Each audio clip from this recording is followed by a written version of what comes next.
buenas noches, bendiciones. Como cada sábado, una entrega más de su programa Eventos del Porvenir, a través de su canal TV Plata, el canal de Puerto Plata. Con ustedes, como siempre, Hilda Beliar. Mayra Acevedo, para servirles. Y una invitada de lujo que cada vez que viene a nuestro programa causa impacto, la licenciada Ingrid Virginia Matos Reyes. Muy buenas noches, Hilda, Mayra, gracias por distinguirme una vez más invitándome a su programa. Para mí es el privilegio, el lujo es para mí, así que muchas gracias por la invitación. Agradecidos de Dios y contentos con su compañía, queremos decirle que la licenciada es egresada del área de educación, también es egresada de la Escuela de Teología Peniel de las Asambleas de Dios. Tiene una experiencia vasta en liderazgo, también con conocimientos a los pies de la Escuela Equip de el muy reconocido autor y conferencista John Maxwell, y su experiencia vasta en el área de trabajo con jóvenes, pues durante 15 años desempeñó la función de pastora juvenil en la Iglesia Centro Familiar de Adoración de las Asambleas de Dios. Así que tenemos una persona experimentada y con vasto conocimiento para discutir nuestro tema de hoy sobre lo que es la escatología. Sabemos que muchos de los asuntos del futuro son como laberintos para muchas personas, lo que causa temor, inseguridad, porque tienen miedo a lo que pueda suceder, a los eventos del futuro, a qué va a pasar con el mundo, a qué va a pasar con mi vida, qué hay después de la muerte y muchas otras interrogantes en torno a estos temas. Y por eso hoy tenemos con nosotros a la licenciada Ingrid Matos. Entrando en materia, queremos preguntarle, licenciada Ingrid Matos, ¿qué es la escatología? Miren, qué interesante que ustedes hayan decidido tratar este tema, porque como decía Hilda en la introducción, los eventos futuros, todo lo que nosotros no conocemos, para nosotros los seres humanos, es causa de temor. Incluso hay personas que tanto el libro de Apocalipsis como el libro profético de Daniel, son libros que son difíciles de leer, son difíciles de interpretar, incluso hay personas que llegan a tenerle miedo y rechazan leer estos libros, pero realmente conocer que la escatología no es más que parte de la teología, esa parte de la teología que tiene que ver con los eventos futuros, con todo lo que va a ocurrir luego del rapto de la iglesia. La palabra escatología viene a su vez de otras dos palabras griegas, escatos, que significa último, y logos, que significa discurso. O sea que la escatología tiene que ver con el tratado de los últimos eventos luego del arrebatamiento de la iglesia. Por lo tanto, no debería causarnos temor, sino que debemos motivarnos a estudiar más sobre estos eventos en la palabra de Dios. Muy bien, hablando de esos eventos, de la escatología, ¿usted podría decirnos cuántos tipos de escatología existe? Así es, Mayra. Existen dos tipos de escatología. Está la escatología personal, que es aquella que se refiere a la muerte física y responde a la pregunta que qué va a pasar con el hombre luego de la muerte. Y está la escatología general, que hace referencia a todo lo que va a ocurrir en el universo, en el planeta Tierra, con la cultura en general, el pueblo, la nación de Israel y la iglesia referido a los tiempos finales. Bien, escuchando la definición de lo que son los diferentes tipos de escatología, me gustaría que pudiéramos profundizar un poquito más y que usted nos pudiera explicar cómo vemos la intervención de Dios en la escatología personal. Sí, qué interesante esta pregunta porque, como acabo de decir, todo lo que tiene que ver con la escatología personal tiene que ver con esa pregunta, esa incógnita tan importante que la mayoría de personas se hacen. ¿Qué va a pasar con el ser humano luego que muera. Algunos piensan que la vida se acaba cuando el ser humano muere físicamente, pero están en un muy grave error.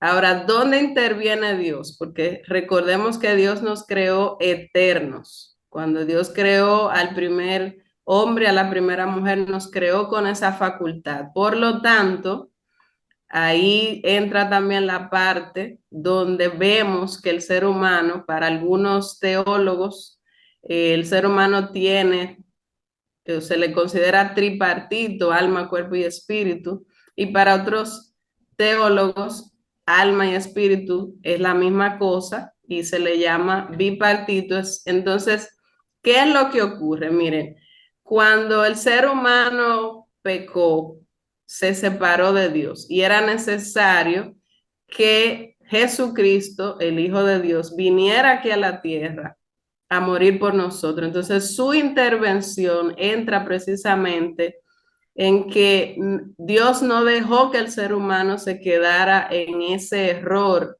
en esa separación que el pecado vino a causar entre Dios y los seres humanos, sino que tenemos desde Génesis 3:15, el llamado protoevangelio, la primera señal de que Dios iba a hacer algo para que la raza humana pudiera ser salva.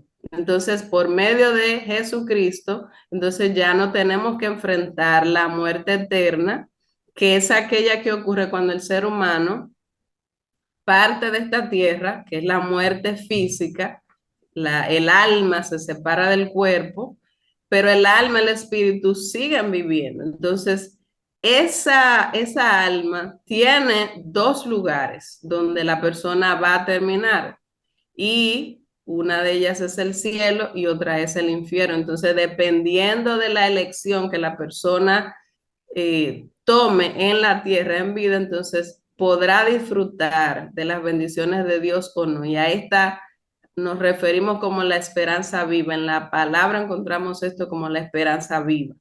¿Cuáles eventos escatológicos especifica la Biblia? Bien, Mayra, muy interesante que la gente pueda conocer esto, pero lo ideal no es que solo se queden con lo que dice una persona, sino que podamos profundizar en la palabra de Dios. Y voy a citarles de manera general los eventos principales, pero cada uno de ellos desarrollan o desencadenan otros eventos. La primera parte que va a ocurrir cuando la iglesia sea arrebatada es que dice la Biblia que los muertos en Cristo resucitarán primero. Luego entonces los que queden vivos o los que quedemos vivos, dependiendo de lo que nos toque, seremos transformados. ¿De qué manera? El cuerpo, ya no tendremos un cuerpo físico, sino un cuerpo transformado. Luego viene, y a esta parte se le llama el arrebatamiento, y es que cada persona será levantada con rapidez en las nubes donde nosotros nos vamos a encontrar con Cristo. Luego viene el juicio ante el trono de Cristo, que es la parte donde no es que los cristianos vamos a ser juzgados, sino que recibiremos el premio por las obras que hayamos hecho aquí en la tierra. Luego de esto, la gran tribulación, el gobierno del anticristo, la segunda venida de Cristo, la batalla de Armagedón y otras batallas que se desencadenan. Luego viene el milenio, que es cuando Cristo retorna con la nueva Jerusalén a la tierra, a una tierra restaurada, y los juicios que menciona la Biblia. Muy bien, usted ha mencionado dos eventos importantes, interesantes. ¿Podría usted decir uno de esos eventos? ¿Cuál es la diferencia entre el rapto de la iglesia y la segunda venida de Cristo? Claro que sí, miren, hay una gran parte del pueblo de Dios que confunde el arrebatamiento con la segunda venida de Cristo. El rapto de la iglesia y la segunda venida de Cristo no son la misma cosa. El rapto de la iglesia o el arrebatamiento es la primera parte, como mencionaba ahorita. Es cuando nos nosotros, los que hemos recibido a Cristo como Salvador, como dice Romanos 19, que hemos confesado a Cristo como Salvador, que hemos creído en nuestro corazón que Él es el Señor, esos que le estamos esperando seremos levantados, sea que nos haya tocado encontrar a Cristo ya luego de la muerte física o estemos vivos. La cuestión es que nosotros vamos a ser levantados de esta tierra y nos encontramos con Cristo en las nubes. Jesús, nuestro Señor y Salvador Jesucristo, no va a descender a la tierra, sino que nosotros vamos a encontrarnos con Él en las nubes, en las alturas, para luego partir al cielo. Ahora bien, la segunda venida de Cristo hace referencia a ese reino milenario que luego que la iglesia esté en el cielo, entonces la iglesia va a venir a la Nueva Jerusalén, a la tierra restaurada. Y ahí radica la diferencia. No podemos confundir estos dos acontecimientos.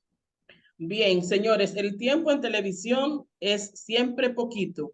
Ya estamos para finalizar, pero antes quisiéramos que la licenciada nos diera su opinión sobre la importancia que tiene para los cristianos los eventos escatológicos, esos eventos por venir que causan tanta curiosidad, tanto temor, tanta confusión y a veces tanta mala interpretación. ¿Qué importancia tienen, licenciada, para los cristianos estos eventos escatológicos?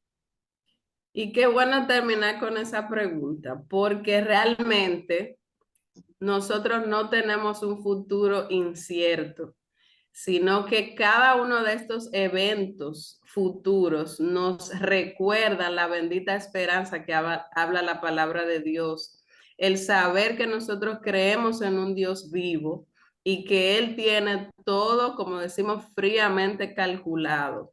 Y qué bueno saber cómo va a ocurrir todo. Tal vez no sabemos el detalle específico de todo ni las fechas, pero Dios en su infinita misericordia nos ha dejado a través de su palabra todo el orden, porque Dios es un Dios de orden, todo lo que va a ocurrir.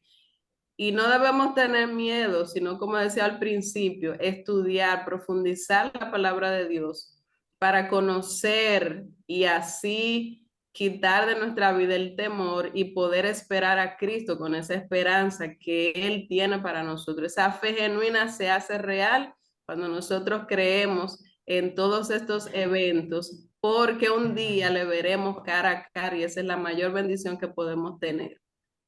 Muchas gracias, licenciada, por sus aportes, por sus aclaraciones. Y qué bueno que como cristianos, en lugar de tener temor, nos fundamenta en nuestra fe, nos da más esperanza y nos ayuda a confiar hasta el día que Cristo venga a arrebatar su iglesia de la que nosotros hoy somos parte. Agradecidos de nuestra audiencia, lamentablemente no tenemos tiempo para más. Dios le bendiga, hermana Ingrid Matos.